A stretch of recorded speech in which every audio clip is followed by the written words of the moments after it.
Good morning friends. કાલના લેક્ચરમાં આપણે ઇતિહાસનો શાબ્દિક અર્થ, ઇતિહાસનું સ્વરૂપ વિશે ચર્ચા કરી. આજે આપણે એનાથી એક સ્ટેપ આગળ જતા વિવિધ ઇતિહાસકારોએ કે વિવિધ વ્યક્તિઓએ ઇતિહાસ માટે અલગ અલગ જે વ્યાખ્યાઓ આપી છે કે એના વિચારો સ્પષ્ટ કર્યા છે ઇતિહાસ માટેના, એના વિશે વાત કરીશું. અલગ અલગ દેશની અંદર, અલગ અલગ સંસ્કૃતિની અંદર કે ધર્મો બાબત જોઈએ તો ઇતિહાસ માટેનો દ્રષ્ટિકોણ કંઈક જુદો જુદો છે. બધા ઇતિહાસ માટે પોતાના વિચારો અલગ અલગ રજૂ કર્યા છે. તો એમાંના કેટલાક વિચારો કે વ્યાખ્યાઓ જે આપી છે એ સાચી પણ છે, એમાંની કેટલીક ખોટી પણ છે, કાં તો કેટલીક અંશતઃ સાચી છે, કેટલીક અંશતઃ ખોટી છે. તો કાં તો સમયની સાથે કેટલીક ઇતિહાસનો જેમ જેમ સ્વરૂપ ડેવલપ થતું ગયું કે ઇતિહાસ જેમ જેમ વૈજ્ઞાનિક સ્વરૂપ ધારણ કરતો ગયો એમ એમ કેટલીક વ્યાખ્યાઓએ પણ ખોટી કે અંશતઃ ખોટી સાબિત થઈ છે. તો કોઈ પણ વ્યાખ્યા સંપૂર્ણ સાચી કે ખોટી નથી એવું કહી શકાય, પરંતુ એ બધાની વ્યાખ્યાઓની અંદર કદાચ સર્વગ્રાહી વ્યાખ્યા બધાએ માન્ય કરેલી અર્વાચીન યુગમાં કોઈ વ્યાખ્યા હોય તો તે ગેરેદાનની વ્યાખ્યા છે. તો એની ચર્ચા આપણે આગળ જતા કરીશું. પણ ઇતિહાસની જે વ્યાખ્યા અપાઈ અલગ અલગ ઇતિહાસકારો દ્વારા, એની અંદર પણ કેટલાક ઇતિહાસને ફક્ત ધ્યાનમાં રાખીને, જ્યારે કેટલાકે ઇતિહાસના તત્વજ્ઞાનને ધ્યાનમાં રાખીને વ્યાખ્યાઓ આપેલી છે. કેટલાક યથાવત વર્ણનમાં માને છે, જ્યારે કેટલાક એના ઉપર વિચાર કે તર્કમાં પણ માને છે. તો પ્રથમ આપણે જોઈએ રાંકે. આધુનિક ઇતિહાસના પિતા પણ કહેવામાં આવે છે રાંકેને. અને આધુનિક ઇતિહાસની અંદર જે આજે ઇતિહાસનું જે ફોર્મેટ બન્યું છે એ ઘણા ખરા અંશે રાંકે આધારિત છે, અને આજના સંશોધનો રાંકેની પરિપાટી પર થઈ રહ્યા છે. એટલા માટે જ આધુનિક યુગના પિતા પણ એમને કહેવામાં આવે છે. જર્મન ઇતિહાસકાર છે એ પોતે, અને એમણે ઇતિહાસ વિશે પોતાના ગ્રંથોની અંદર અલગ અલગ માહિતી આપી છે. પણ એમણે એમનો મુખ્ય પોઈન્ટ છે નો ડોક્યુમેન્ટ નો હિસ્ટ્રી. એ દસ્તાવેજો વગર એટલે કે પુરાવા વગરના ઇતિહાસમાં બિલીવ કરતા નથી. એટલે કે ઇતિહાસ હોય તો એના આધાર પુરાવા હોવા જોઈએ, અને એમાં પણ એ યથાવત વર્ણનમાં માને છે કે ઘટના જેવી બની એવું જ એનું યથાવત વિવરણ હોવું જોઈએ. એટલે કે બે મહત્વના પોઈન્ટ થયા. એક તો તે નો ડોક્યુમેન્ટ નો હિસ્ટ્રી એટલે કે દસ્તાવેજ વગર ઇતિહાસ લખવામાં માનતા નથી, અને બીજું કે યથાવત વર્ણન એટલે કે જેવી ઘટના બની એનું યથાવત વર્ણનમાં એ માને છે. પછી એવી જ રીતે એ ઘટનાના વર્ણન માટે જે ડોક્યુમેન્ટ આપણે યુઝ કરીએ એ મોટાભાગે સમકાલીન દસ્તાવેજોનો ઉપયોગ, કાં તો શંકાસ્પદ દસ્તાવેજનો એ ઉપયોગ કરવાના વિરોધી છે. સાથે સાથે દ્વિતીય કક્ષાના સાધનોનો ઉપયોગ, જો કે પ્રથમ કક્ષા અને દ્વિતીય કક્ષાના સાધનો એટલે શું એનો ચર્ચા આપણે આપણા આગળના ચેપ્ટરની અંદર કરીશું. તો મોટા ભાગે પ્રથમ કક્ષાના સાધનો આધારિત કે મૂળ દસ્તાવેજોના આધારિત કે સમકાલીન દસ્તાવેજોના આધારિત જ કોઈ પણ ગ્રંથ લખાવો જોઈએ ઇતિહાસનો, એ પણ એક એમની માન્યતા છે. અને એમણે પોતાના જે 61 ગ્રંથો લખ્યા એના આધારે એમણે પોતાની આ વાત પ્રસ્થાપિત કરી. પછી બીજું કે એમણે એ પણ કીધું કે ઇતિહાસ શું છે. તો એમણે એક બીજી વ્યાખ્યા પણ આપી છે કે ઇતિહાસ એટલે કે જ્ઞાન માટેની શોધ અને સત્ય માટેની તૃષા. એટલે કે એમણે ઇતિહાસની અંદર નવું જ્ઞાન તો હોવું જ જોઈએ, પણ સાથે સાથે એ જ્ઞાન કેવું હોવું જોઈએ તો સંપૂર્ણ સત્ય એટલે કે સત્યતા ઉપર પણ ભાર આપ્યો છે. તો જ્ઞાન માટેની શોધ અને સત્ય માટેની તૃષા એટલે કે ઓલ ઓવર આપણે આખા રાંકેની વિચારસરણી જોઈએ તો ત્રણ બાબતો ઉપર એમણે ભાર આપ્યો છે.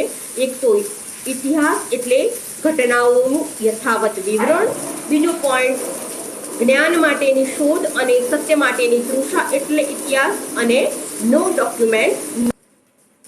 બીજા ઇતિહાસકાર છે કોલિંગવુડ. હવે આપણે કોલિંગવુડ વિશે વાત કરીશું. એમની ઇતિહાસ વિષયક વિચારસરણી શું છે.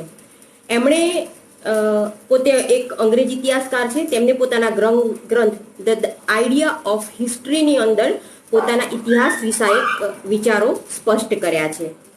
તેમણે આ ગ્રંથની અંદર ઇતિહાસને ફક્ત રાંકેની જેમ યથાવત વિવરણમાં એ માનતા નથી. તે કહે છે કે ઇતિહાસ એ એક ઘટના અને એક ઇતિહાસકાર દ્વારા તેનું થતું પરીક્ષણ, એ બે મુદ્દાઓ ઉપર ભાર આપે છે.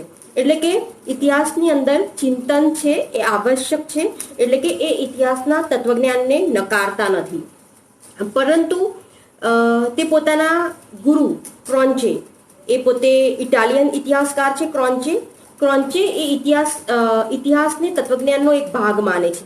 તો કોલિંગવુડ ઇતિહાસને તત્વજ્ઞાનનો ભાગ માનતા નથી, પણ ઇતિહાસમાં તત્વજ્ઞાન આવશ્યક છે એમ માને છે. કારણ કે કોઈ પણ ઘટના બની તો એ પ્રત્યક્ષ નથી, પરોક્ષ છે. એવા સંજોગોમાં જે કોઈ આપણી જોડે સમકાલીન સાધનો છે તો એના ઉપર એક ઇતિહાસકારે ચિંતન કરવું આવશ્યક બન્યું. એટલા માટે એમણે ઘટનાઓ ઉપર ઇતિહાસકાર દ્વારા થતા ચિંતનને પણ મહત્વ આપ્યું છે. એટલે કે એમણે બે મુદ્દાઓ ઉપર ભાર આપ્યો છે, ઇતિહાસની ઘટના અને ઇતિહાસકાર દ્વારા ઘટનાનું પરીક્ષણ. એ બે મુદ્દાઓ ઉપર એમણે ભાર આપી અને ઇતિહાસની વિચારસરણી સ્પષ્ટ કરી છે. ત્રીજા ઇતિહાસકાર છે E.H. કાર, એડવર્ડ હેલેટ કાર એમનું આખું નામ છે. એમની વિચારસરણી પણ રાંકીની વિચારસરણીથી થોડી ભિન્ન છે. તે ફક્ત માનતા નથી કે ઇતિહાસ એ યથાવત વર્ણન છે ઘટનાઓનું, પણ એ માને છે કે એક ઇતિહાસકાર જ્યારે કોઈ પણ ઘટનાનું વિવરણ કરે છે, કારણ કે એની સમક્ષ ઘટના નથી, પણ એ ઘટનાનું વિવરણ કોઈ પુરાવાના આધારિત જ્યારે કરી રહ્યો છે, ત્યારે એ ઘટનાના પરીક્ષણની અંદર કે અન્વેષણની અંદર એનું સંપૂર્ણ અનાત્મલક્ષી, એટલે કે ઘટનાની બહાર જઈને સંપૂર્ણ ઘટનાનું વિવરણ કરી શકતો નથી. જાણતા અજાણતા કોઈ પણ ઇતિહાસકાર પોતાના લખાણમાં પોતાના વિચારોની રજૂઆત કરી દેતો હોય છે. એટલે કે એક અનંત સંવાદ થયો અહીંયા ભૂતકાળ સાથેનો, વર્તમાનનો. એટલે કે જેમ જેમ નવો ભૂતકાળની ઘટનાને કોઈ પણ ઇતિહાસકાર પોતાના દ્રષ્ટિકોણથી લખવા જવાનો કે સમય જ્યારે ઇતિહાસ ફરી લખાવાનો, ત્યારે એ કંઈક અલગ દ્રષ્ટિકોણથી લખાવાનો. એટલે કે આજનો સમાજનો ગઈકાલના સમાજ સાથેનો એક સતત ચાલતો આ વાર્તાલાપ પણ આપણે કહી શકીએ. એટલે કે E.H. કારના દ્રષ્ટિકોણથી જોઈએ તો હકીકતો, તથ્યો, ઇતિહાસ વચ્ચેનો જે સંબંધ રહેલો છે એ પારસ્પરિક વ્યવહારની પ્રક્રિયા છે. એટલે કે ભૂતકાળ અને વર્તમાન વચ્ચેનો એક સંવાદ તરીકે એમણે ઉલ્લેખ કર્યો છે. અને દરેક ઇતિહાસકાર જ્યારે એ પોતાના તર્કથી ઇતિહાસ લખશે તો એની અંદર જાણતા અજાણતા એ પોતાના વિચારો મૂકવાનો છે. એના પછીના ઇતિહાસકાર છે ટોયમ્બી. ટોયમ્બીએ પોતાના ઇતિહાસ લેખનની અંદર કીધું કે ઇતિહાસ શું છે તો પડકારો અને પ્રતિભાવોનું વિવરણ છે. એમણે કીધું કે કોઈ પણ સમય હોય, સંસ્કૃતિ હોય કે કોઈ પણ દેશ હોય, તો એ સમયની અંદર કોઈ પણ શાસક દ્વારા પ્રજા ઉપર કે રાજા દ્વારા પ્રજા ઉપર કે એ સમયે બે સામસામા પક્ષો વચ્ચે સતત એક સંઘર્ષ ચાલતો હોય છે. અને એ સંઘર્ષમાંથી એટલે કે પડકારોના જે પ્રતિભાવો આપે છે સામે, તો એવી સંસ્કૃતિઓ ટકી શકે છે. અને એનું જે વિવરણ છે તો એમને ઉદાહરણો અહીં આપ્યા છે કે કોઈ ક્રાંતિ છે, ફ્રાન્સની ક્રાંતિ, રશિયન ક્રાંતિ કે ભારતીય આઝાદીની ચળવળ, તો એક સત્તા સામે બીજાનો સંઘર્ષ, એટલે કે પડકારો અને એની સામેનો પ્રતિભાવ.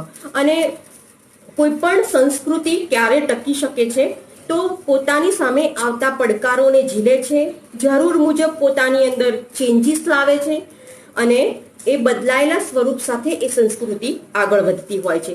ઉદાહરણ તરીકે જોઈએ તો આજની હિન્દુ સંસ્કૃતિ તમે જોઈ લો, મુસ્લિમ સંસ્કૃતિ જોઈ લો, ક્રિશ્ચિયન સંસ્કૃતિ જોઈ લો, તો આજે કેટલાય વર્ષોથી આ ટકી રહી છે. એનું કારણ છે કે પોતાની સામેના પડકારોના એ લોકોએ પ્રતિભાવો આપ્યા છે. તો આ કોઈ પણ સંસ્કૃતિ પોતાની સામે આવતા પડકારોની સામે જ્યારે ઝઝૂમે છે કે પ્રતિભાવો આપે છે, તો એ ઇતિહાસ. સર્વગ્રાહી વ્યાખ્યા વિશે ચર્ચા કરીશું. સર્વગ્રાહી વ્યાખ્યા આપી છે ઇતિહાસકાર ગેરેધાને, અને બધા દેશના બધા લોકોએ અર્વાચીન યુગના સંદર્ભમાં આ વ્યાખ્યાને સ્વીકારી છે, કારણ કે એમણે ઇતિહાસની અંદર સમાવેશ પામતા મોટા ભાગના તત્વોને એમણે સમાવી લીધા છે. તો એમની વ્યાખ્યાની ચર્ચા કરીએ તો એમણે કીધું છે કે સામાજિક સ્વરૂપની સામાજિક રીતે અગત્યની, એટલે કે ઇતિહાસ છે એ સમાજની અંદર બનતી ઘટનાઓનું વિવરણ છે, સમાજ બહારની ઘટનાઓ નથી. તો સામાજિક રીતે મહત્વની, એટલે કે સમાજની દરેક ઘટનાની ઇતિહાસ નથી નોંધ લેતું, પણ કેટલીક મહત્વની ઘટનાઓની નોંધ લે છે. જેમ કે કોઈ ક્રાંતિ થઈ, કે કોઈ મહાન વ્યક્તિ થયો, કે કોઈ ચેન્જીસ આવ્યો સમાજની અંદર, તો એની નોંધ કરે છે. તો સામાજિક સ્વરૂપની સામાજિક રીતે અગત્યની. પછી સમય અને સ્થળની દ્રષ્ટિએ ચોક્કસ, કારણ કે ઇતિહાસ છે એ સમયની દ્રષ્ટિએ પરફેક્ટ હોવો જોઈએ, કે આ ઘટના બની તો ક્યાં બની અને ક્યારે બની, એ બંને પોઈન્ટ ઇતિહાસ માટે મહત્વના છે. તો સામાજિક સ્વરૂપની સામાજિક રીતે અગત્યની, સમય અને સ્થળની દ્રષ્ટિએ ચોક્કસ. માનવ જીવનની ભૂતકાળની ઘટના, એટલે કે બીજા કોઈ વર્ગની અહીંયા વાત નથી, માનવ જીવનની વાત છે, અને એ પણ કેવી ભૂતકાળની ઘટના, અત્યારે ચાલતી ઘટના નહીં, ભૂતકાળની ઘટના. ને એક પોઈન્ટ બીજો એમને ઉમેર્યો છે કે કાર્યકારણના સંબંધ સાથે એ ઘટના હોવી જોઈએ, કે કોઈ પણ, એટલે કે એ ઘટના ઉપર ચિંતનને સ્વીકારે છે ગેરેધાન.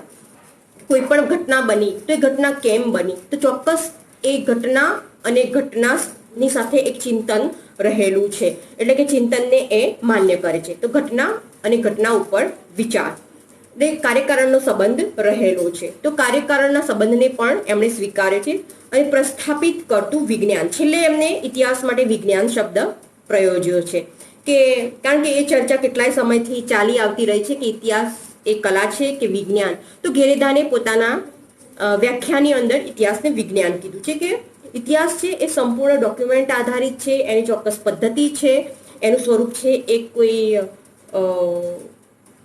કાલ્પનિક નથી, એ સંપૂર્ણ સત્ય આધારિત છે. તો એને ચોકસાઈપૂર્વક લખવામાં આવી રહ્યું છે, એટલે એના માટે વિજ્ઞાન શબ્દ પ્રયોજાયો છે.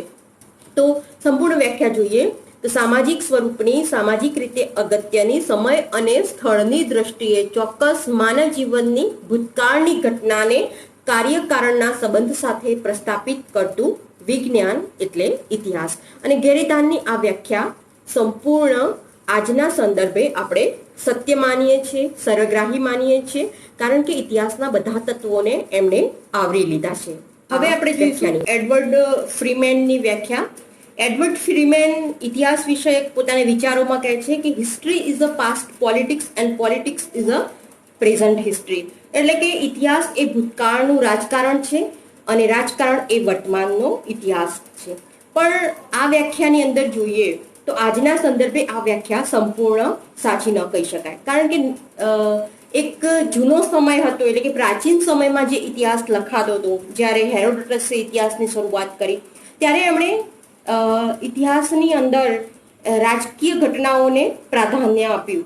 પરંતુ આજના સંદર્ભમાં જોઈએ તો ઇતિહાસ એ ફક્ત રાજકીય ઘટનાઓનું વિવરણ નથી, પણ એની સાથે સામાજિક, આર્થિક, કલા વિષયક બાબતો, ટેકનિકલ બાબતો, વિજ્ઞાન, દરેકનો ઇતિહાસની અંદર સમાવેશ થઈ રહ્યો છે. તો ફક્ત ઇતિહાસ એ રાજકારણ નથી, પણ માનવ જીવન સાથે સંકળાયેલી દરેક બાબતોનો ઇતિહાસમાં સમાવેશ થઈ રહ્યો છે આજે. પછી એવી જ રીતે ભારતીય ઇતિહાસવિદોએ પણ કેટલીક ઇતિહાસ વિષયક પોતાના વિચારો સ્પષ્ટ કર્યા છે. એની અંદર આપણે પ્રોફેસર શર્માએ ઇતિહાસ માટે કહ્યું છે કે ઇતિહાસ એ માનવીના ભૂતકાળના કાર્યો, સંઘર્ષો, સિદ્ધિઓ, નિષ્ફળતાઓના સંસ્મરણો છે. એટલે કે માનવે જે કોઈ કાર્યો કર્યા, માનવના જીવનની અંદર સંઘર્ષો, એટલે કે ક્રાંતિઓ થઈ તો એક સંઘર્ષ હતો, કે શોષિત પ્રજા અને શાસકો વચ્ચેનો પણ સંઘર્ષ હોઈ શકે છે, બે ભિન્ન ભિન્ન જાતિઓ વચ્ચેના સંઘર્ષોની વાત પણ હોઈ શકે છે. એમાંથી માણસ અમુક સફળતા પણ મળે છે, કેટલાક નિષ્ફળતાઓ પણ મળતી હોય છે. તો એનું સંસ્મરણો જે જળવાઈ રહ્યા છે, ભૂતકાળની અંદર જે ઘટનાઓ બની છે એના સંસ્મરણો આજે જળવાઈ રહ્યા છે અને એ વર્તમાનમાં માર્ગદર્શન આપે છે. એ પોતાની વ્યાખ્યામાં એ પણ કહે છે કે આ સંસ્મરણો વર્તમાનમાં આપણને માર્ગદર્શન પણ આપે છે અને ભવિષ્યની પ્રજાને ફળ આપનારા પણ છે. એટલે કે ઇતિહાસ આજે આપણે ભણી રહ્યા છીએ તો એના પાછળ ચોક્કસ કેટલાક કારણો છે કે આપણું ઘડતરની જે ભૂમિકા છે એ ઇતિહાસ આજે કરી રહ્યું છે. તો એ સંદર્ભે આ વ્યાખ્યા લખાયેલી છે. એના પછી જોઈશું આપણા એક નેતા જવાહરલાલ નહેરુએ પણ ઇતિહાસ વિષયક પોતાના વિચારો સ્પષ્ટ કર્યા છે અને એમને ઇતિહાસ વિષયક ધ ડિસ્કવરી ઓફ ઇન્ડિયા પુસ્તક પણ લખ્યું છે અને ઇતિહાસ વિષયક પોતાના વિચારોની અંદર એમણે કીધું છે જો કે એમની જે વ્યાખ્યા છે એ ટોયમ્બીની વ્યાખ્યા સાથે ઘણી સહમત છે કે મળતી આવતી છે. જગતનો ઇતિહાસ એટલે કુદરત અને તેના તત્વો સામેની લડત.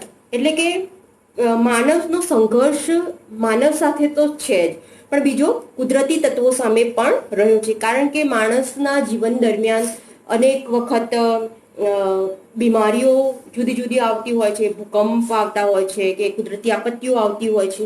તો એની સામે તો માણસ સંઘર્ષ કરે છે એ પણ છે અને એમાંથી બહાર આવે છે ત્યારે એક સંસ્કૃતિ ટકી શકતી હોય છે. અને કુદરત સામેના તત્વો સામેની લડતની સાથે સાથે એક માનવીના હાથે બીજા માનવીનું જે શોષણ થઈ રહ્યું છે એની સામે પણ માણસ સંઘર્ષ કરતો આવતો હોય છે અને એમાંથી એ મુક્તિ મેળવતો હોય છે. એ સંઘર્ષની કથાને એમણે ઇતિહાસ કીધો છે. એટલે કે જગતનો ઇતિહાસ એટલે કુદરત અને તેના તત્વો સામેની લડત, માનવીના હાથે માનવીનું થતું શોષણ સામેનો મુક્તિ સંગ્રામ એટલે જ ઇતિહાસ. તો આજે આપણે ભારતીય અને વિદેશી ઇતિહાસકારો ઇતિહાસ વિષયક પોતાના જે વિચારો રજૂ કર્યા હતા કે ઇતિહાસની વિવિધ જે વ્યાખ્યાઓ આપી હતી એના વિશે આજે આપણે ચર્ચા કરી. અહીંયા આપણો આ ટોપિક પૂરો થાય છે. Thank you.